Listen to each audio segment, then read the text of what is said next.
आज हम बात करेंगे क्लास 8 के सुमेधा के सेकंड चैप्टर के बारे में, जिसका नाम है मिठाई वाला। यह एक कहानी है। तो इसके लेखक हैं भगवती प्रसाद वाजपेयी जी, जिनका जन्म 11 अक्टूबर 1899 को ग्राम मंगलपुर कानपुर में हुआ था। अब इसके बाद कहानी पे चलते हैं। तो बहुत ही मीठे स्वरों के साथ वह गलियों में घूमता हुआ कहता है, बच्चों बहलाने वाला खिलौना वाला। तो इसका ये स्वर था कि बच्चों को बहलाने वाला खिलौने वाला। तो इस आवाज़ से, इस स्वर से वो बच्चों को बुलाता था। इस अधूरे वाक्य को वह ऐसे विचित्र किंतु मीठे मधुर स्वर से गाकर कहता कि सुनने वाला एक बार अस्थिर हो उठते। उसके स्नेहाभिषक्ति कंठ से फूटा हुआ गान सुनकर निकट के मकानों में हलचल मच जाती। छोटे छोटे बच्चों को अपनी गोद में लिए हुई युवतियाँ चुकों को उठाकर छज्जों पर से नीचे झांकने लगती। गलियों और उनके आसपास छोटे छोटे उद्यानों में खेलते और इठलाते हुए बच्चों का झुंड उसे घेर लेता और तब वह खिलौना वाला वहीं बैठकर खिलौने की पेटी खोल देता।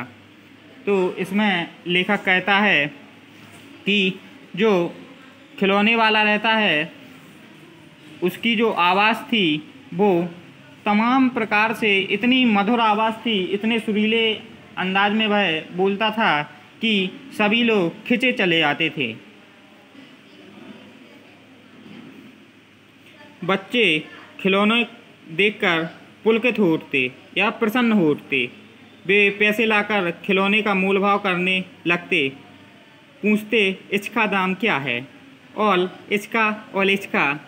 खिलौने वाले बच्चों को देखता, उनकी नन्ही नन्ही उंगलियों और हथेलियों से पैसे ले लेता और बच्चों की इच्छानुसार उन्हें खिलौने दे देता। खिलौने लेकर फिर बच्चे उछलने कूदने लगते और फिर खिलौना वाला उसी प्रकार गाकर कहता, बच्चों को बहलाने वाला खिलौना वाला। सागर की ओर हिलोर की, सागर की भांति हिलोर होती है जो सागर की भांति, उसकी ऐसी मधुर गान थी। एक प्रवाह गान था। मकानों में इस ओर से उस ओर तक लहराते हुए पहुँचता और खिलौने वाला आगे बढ़ता। राय विजय बहादुर के बच्चे भी एक दिन खिलौने लेकर घर आए। वे दो बच्चे थे, चुन्नू और मुन्नू। चुन्नू जब खिलौना ले आया तो बोला, मेघा घोला मेरा। उसका कहने का मतलब है वो बच्चा है तो छोटा सा है, तो थोड़े अशुद्ध शब्द में बोला, मेरा घोड़ा कैसा सुंदर है। तो इसका मतलब है मेरा घोड़ा कैसा सुंदर है। मुन्नू बोला, ओ देखो मेरा हाथी कैसा सुंदर है। दोनों अपने हाथी घोड़े लेकर घर भर में उछलने लगे। इन बच्चों की माँ रोहिणी कुछ देर तक खड़े खड़े उनका खेल निहारती रही, या निहारती रही मतलब देखती रही। अंत में दोनों बच्चों को बुलाकर उसने उनसे पूछा, अरे ओ चुन्नू मुन्नू, ये खिलौने तुमने कितने में लिए? मुन्नू बोला, 2 पैसे में। 2 पैसे का मतलब कि पुराने समय में 2 आने चलते थे, तो वो खिलौना वाला 2 पैसे में एक खिलौना दे जाता है। अब रोहिणी सोचने लगी, इतने सस्ते कैसे दे गया? यह तो वही जाने, लेकिन दे तो गया ही है। इतना तो निश्चित है। एक जरा सी बात ठहरी। उसके मन में एक शंका पैदा हुआ और उसके एक बात जम गई, तो वो सोचने लगी। रोहिणी अपने काम में लग गई। फिर वह अपने काम में लग जाती है, फिर कभी भी उसे इस पर विचार करने की आवश्यकता ही भला क्यों पड़ती। अब आगे 6 महीने बाद नगर भर में 2-4 दिनों में ही एक मुरली वाले के आने का समाचार फैल गया। लोग कहने लगे, भाई वाह, मुरली बजाने में एक ही उस्ताद हैं। मुरली बजाकर गाना सुनाकर वह अपनी मुरली बेचता भी है, और वो भी 2-2 पैसे में। भला इसमें उसे क्या मिलता होगा? मेहनत भी तो नहीं निकलती होगी उसकी। एक व्यक्ति ने पूछ लिया, कैसा है वह मुरली वाला? मैंने तो नहीं देखा। एक व्यक्ति ने पूछ लिया किसी से कि कैसा है वह मुरली वाला? मैंने तो देखा नहीं। उत्तर मिला, उम्र तो अभी उसकी अधिक ना होगी, यही 30-40 का होगा, दुबला पतला गोरा युवक है, बीकानेरी रंगीन साफा बांधता है। वही तो नहीं जो पहले खिलौना बेचा करता था। क्या वह पहले खिलौना भी बेचता था? हाँ, जो हुलिया तुमने बताया वह ऐसा ही था। तो वही होगा, पर भाई ये वह उस्ताद है। प्रतिदिन इसी प्रकार उस मुरली वाले की चर्चा होती। नगर की प्रत्येक गली में उसका मधुर का मतलब सुरीला, मृदुल का मतलब मीठा स्वर सुनाई देता था। बच्चे को बहलाने वाला मुरली वाला। अब रोहिणी ने मुरली वाले का यह स्वर सुना, तुरंत ही उसे खिलौने वाले का स्मरण हो आया। उसने मन ही मन कहा, खिलौना वाला इसी तरह गा गा कर खिलौना बेचा करता था। रोहिणी उठकर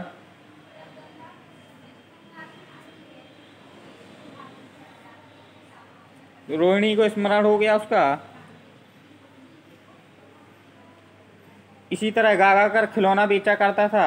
रोहिणी उठकर अपने पति विजय बाबू के पास गई, बोली, जरा उस मुरली वाले को बुलाओ तो चुन्नू मुन्नू के लिए मुरली ले लूँ।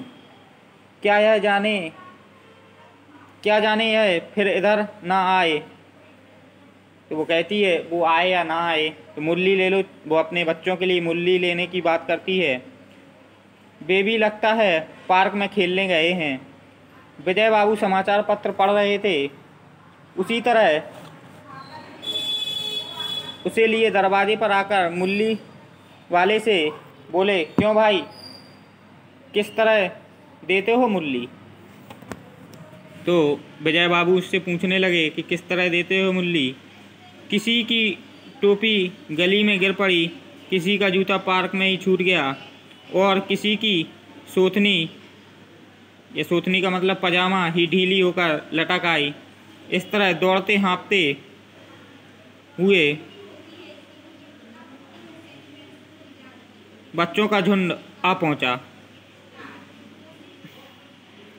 एक स्वर से बोल उठे, अम भी ले दे मुरली, तो और अम भी दे दे मुरली। मुरली वाला गदगद हो उठा। तो मुरली वाला उत्साहित हुआ बच्चों की आवाज़ सुनकर।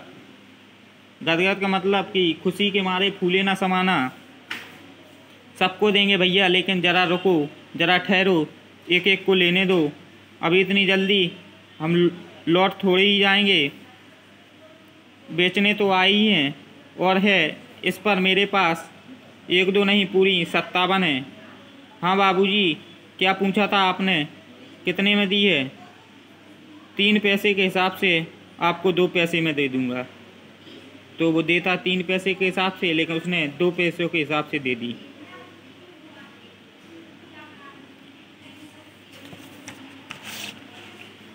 विजय बाबू भीतर बाहर दोनों रूप से मुस्कुरा दिए। मन ही मन कहने लगे, कैसा ठग है, देता सबको इसी भाव से, पर मुझे उल्टा एहसान लाद रहा है। तो जो विजय बाबू थे वो अंदर ही अंदर मुस्कुराने लगे और कहता है कि ये कैसा ठग है, देता सबको इसी भाव से है, पर मुझे उल्टा एहसान लाद रहा है। फिर बोले, तुम लोगों को झूठ बोलने की आदत ही होती है। देते होगे सभी को 2-2 पैसे में, पर एहसान का बोझ मेरे ऊपर लाद रहे हो। मुरली वाला एकदम सख्त हो उठा, बोला, आपको क्या पता बाबूजी कि असली लागत क्या है। यह तो ग्राहकों का दस्तूर होता है कि दुकानदार मुझे लूट रहा है। आप भला काहे का विश्वास करेंगे, लेकिन सच पूछिए बाबूजी, इनका असली दाम दुकानदार चाहे हानि ही उठाकर चीज़ क्यों ना बेचे, पर ग्राहक समझते हैं 2 ही पैसे हैं। आप कहीं भी 2 पैसे से मूल्लियाँ नहीं पा सकते। मैंने तो पूरी 1000 बनवाई थी, तब मुझे इस भाव से पड़ी थी। विजय बाबू बोले, अच्छा अच्छा, मेरे पास ज़्यादा वक्त नहीं है, जल्दी से निकाल दो 2 मुरलियाँ। 2 मुरलियाँ लेकर विजय बाबू फिर मकान के भीतर पहुंच गए। मुरली वाला देर तक उन बच्चों के झुंड में मुरलियाँ बेचता रहा। उसके पास कई रंग की मुरलियाँ थीं। बच्चों को रंग पसंद करते हुए मुरली वाला उसी रंग की मुरली निकाल देता। वो तमाम प्रकार के मुरलियों के रंग लिए था, तमाम प्रकार की मुरली लिए था, तो वो बच्चों को वही दे देता जो बच्चे रंग पसंद किया करते थे।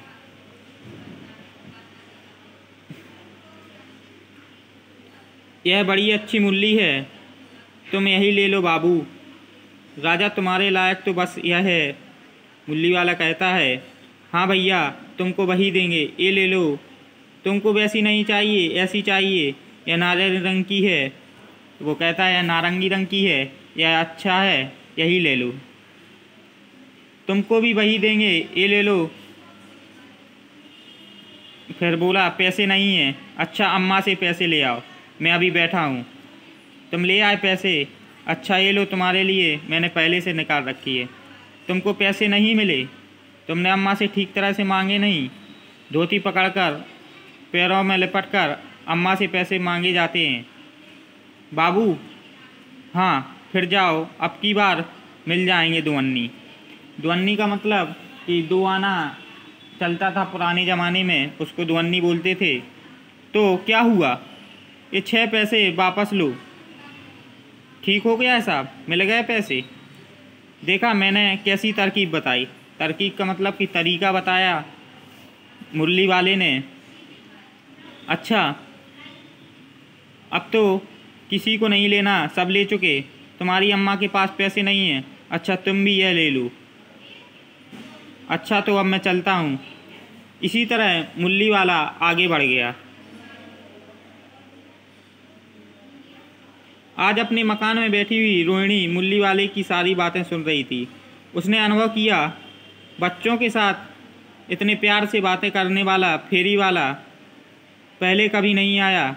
फिर वह सौदा भी कैसा सस्ता बेचता है, भला आदमी जान पड़ता है।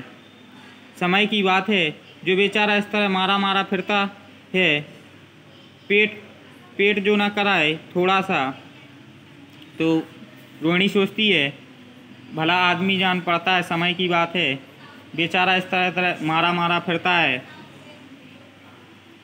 पेट जो ना कराए थोड़ा सा, तो पेट के लिए आदमी काम करता है, क्योंकि खाने के लिए आदमी अपने जीविका चलाने के लिए वो ऐसा काम करता था।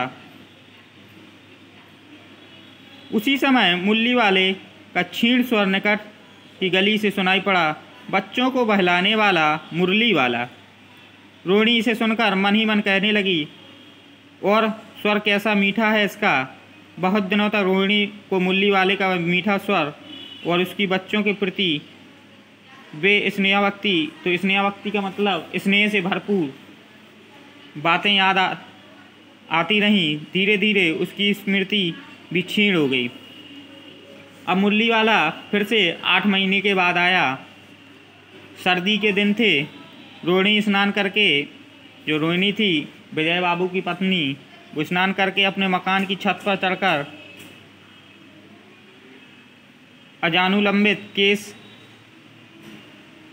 राशि सुखा रही थी, बालों को सुखा रही थी वो अपने।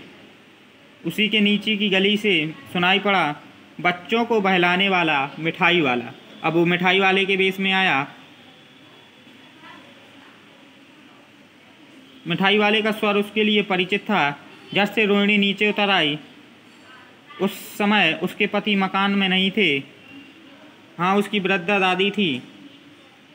रोहिणी उनके निकट आकर बोली, दादी, चुन्नू मुन्नू के लिए मिठाई लेनी है, ज़रा कमरे में चलकर ठहराओ तो मतलब कि मोल भाव करो उससे। मैं उधर कैसे जाऊं? कोई आता ना हो। ज़रा हटकर मैं भी चिक की ओट में बैठी रहूँगी। तो दीवार की ओट से बैठी रहेंगी। दादी उठकर कमरे में आकर बोली, ए मिठाई वाले, इधर आना। मिठाई वाला निकट आ गया। बोला, कितनी मिठाई दूँ माँ? तो कहता है, कितनी मिठाई दूँ? ये नई तरह की मिठाइयाँ हैं, रंग बिरंगी। कुछ खट्टी हैं, कुछ मीठी हैं, कुछ जायकेदार हैं। जायका एक फल होता है, वो उसमें लगा रहता है। बड़ी देर तक मुँह में टिकती हैं, जल्दी नहीं घुलती। बच्चे इन्हें बड़े चाव से चूसते हैं। इन गुणों के सिवाय एक खांसी भी दूर कर सकती हैं। कितनी दूँ? चटपटी और गोल हैं, पैसे की 16 देता हूँ। तो पैसे की मतलब 1 पैसे की 16 देता है। दादी बोली, 16 तो बहुत कम होती हैं, भला 25 देते। मिठाई वाला, नहीं माँ, अधिक नहीं दे सकता, इतनी भी कैसे देता हूँ। यह अब मैं तुम्हें क्या, खैर मैं अधिक ना दे सकूँगा। वो कहता है दादी से कि माँ जी, अब मैं इससे ज़्यादा नहीं दे सकूँगा। रोहिणी दादी के पास बैठी थी। बोली, दादी, फिर भी काफ़ी सस्ता दे रहा है, 4 पैसे की ले लो। ये पैसे रहे। मिठाई वाला मिठाइयाँ गिनने लगा। तो 4 की दे दो। वो 4 पैसे की उसने मिठाइयाँ मांगी। अच्छा, 25 ना सही, 20 की ही दे दो। अरे हाँ, मैं बूढ़ी हूँ, मोल भाव मुझसे ज़्यादा करना नहीं आता। तो दादी कहती हैं कि मैं बूढ़ी हो चुकी हूँ, अब मुझे ज़्यादा मोल भाव करना भी नहीं आता। कहते हुए दादी ने पपोले मुँह से ज़रा मुस्कुराहट की फूट निकली। रोहिणी ने दादी से कहा, दादी, इससे पूछो, तुम इस शहर में और भी कभी आए थे या पहली बार आए हो? यहाँ के निवासी हो तुम कि नहीं? तो वो दादी से कह के उससे पूछवाने लगी। दादी ने इस कथन को दोहराने की चेष्टा की। मिठाई वाले ने उत्तर दिया, पहली बार नहीं और कई बार आ चुका हूँ। रोहिणी चिक की आड़ से बोली, यह पहले मिठाई बेचते हुए आए थे और कोई चीज़ लेकर? मिठाई वाला हर्ष, संशय और विस्मय आदि भाव में डूबकर बोला, इससे पहले मुरली लेकर आया था, उससे पहले खिलौने। अब रोहिणी का अनुमान ठीक निकला। रोहिणी जो सोचती थी, इसकी आवाज़ को सुनकर उसका अनुमान ठीक निकला। अब तो वह उससे और कुछ भी बातें पूछने के लिए अस्थिर होती। वह बोली, इन व्यवसायों से भला तुम्हें क्या मिलता होगा? वह बोला, मिलता क्या है, यही खाने भर को मिल जाता है, कभी नहीं मिलता है, कभी कभी नहीं मिलता है, पर हाँ, संतोष और धीरज, कभी कभी असीम सुख जरूर मिलता है, और यही मैं चाहता हूँ। सो कैसे? रोहिणी बोली, अब व्यर्थ उन बातों की क्यों चर्चा करूं? वो कह रहा है, व्यर्थ में उन बातों की चर्चा क्यों करूं? उन्हें आप जाने ही दें। उन बातों को सुनकर आपको बड़ा दुख हुआ। जब इतना बताया तो बता भी दो। वो कहती है रोहिणी कि जब बताया तो बता भी दो, मैं उत्सुक हूँ, तुम्हारा हर्जा ना होगा। मिठाई मैं और भी कुछ ले लूँगी।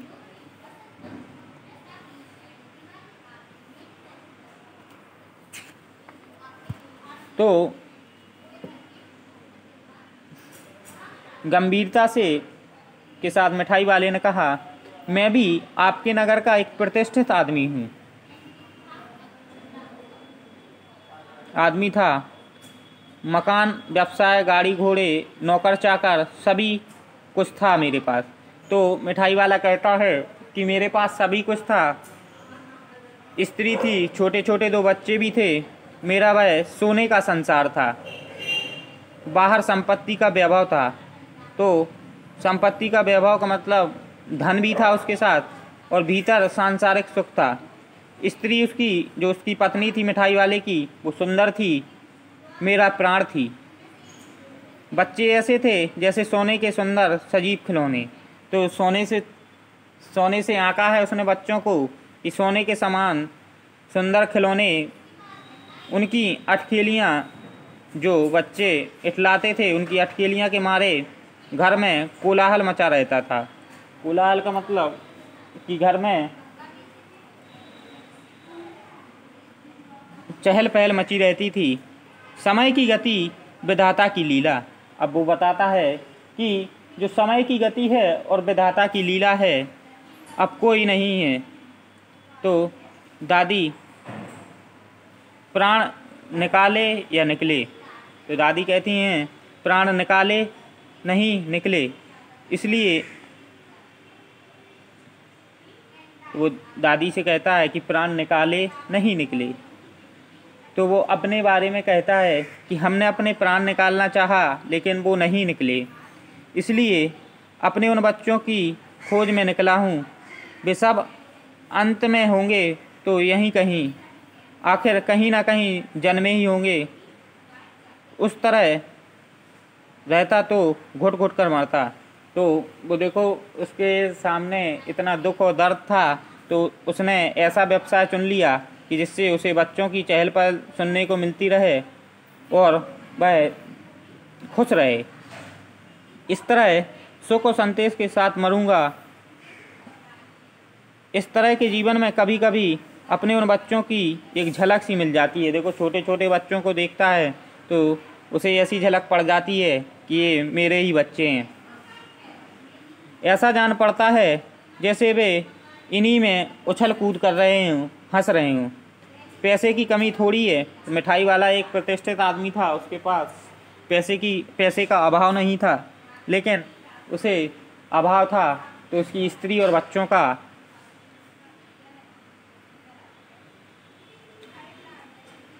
आपकी दया से तो काफ़ी है। वो कहता है कि आप लोगों की दया से तो पैसा बहुत है हमारे पास, जो नहीं है इसी तरह उसी को पा जाता हूँ। तो वो कहता है कि अब जो नहीं है उसको इसी तरह पा जाता हूँ।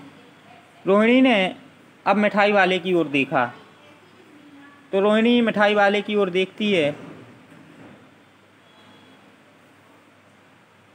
देखा और उसकी आंखों आंसुओं से तर हैं। तो उसकी आंखों में आंसू आ गए।